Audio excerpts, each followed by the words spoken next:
So this was so sad to hear about this week. Singer and songwriter Eric Carmen passed away just a few days ago, and I heard about it on the 11th, but no exact day for his death was given. Eric's wife Amy made the announcement on his website, and she said, "It is with tremendous sadness that we share the heartbreaking news of the passing of Eric Carmen. Our sweet, loving, and talented Eric passed away in his sleep over the weekend.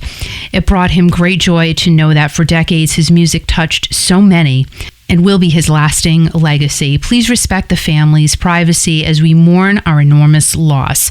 Eric was born in Cleveland and grew up in Lyndhurst, Ohio, and began his musical journey when he was only 2 years old.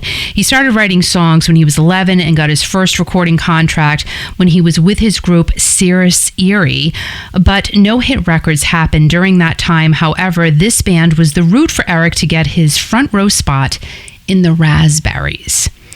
Eric wrote and sang on their biggest hit, Go All the Way, which peaked at number 5 and went gold. The Raspberries broke up in April of '75, so Eric went off on his own and had 2 charted hits the following year, Piano Concerto number 2 and Never Gonna Fall in Love Again. Eric's talent for songwriting really began to shine when he sang and recorded himself, That's Rock and Roll, in 1975, and that became a hit for Sean Cassidy here in the U.S. in 1977. And the second hit for Sean also came from Eric, and that was Hey Deanie. Olivia Newton-John took one of his songs in 1978 and put She Did It on her album Totally Hot.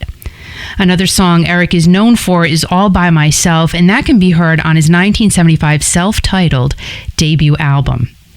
After 2 more albums of his that didn't do so great, Eric took a break, and in 1984, things were very rosy once again as he co-wrote one of Footloose's greatest duets, Almost Paradise, with Dean Pitchford, and that single spent 13 weeks in the top 40, but in 1987, Eric's work became huge. Really, really big. When the song he sang, he didn't write this one. John DiNicola and Frankie Previtt did. Hungry Eyes featured on the Dirty Dancing soundtrack.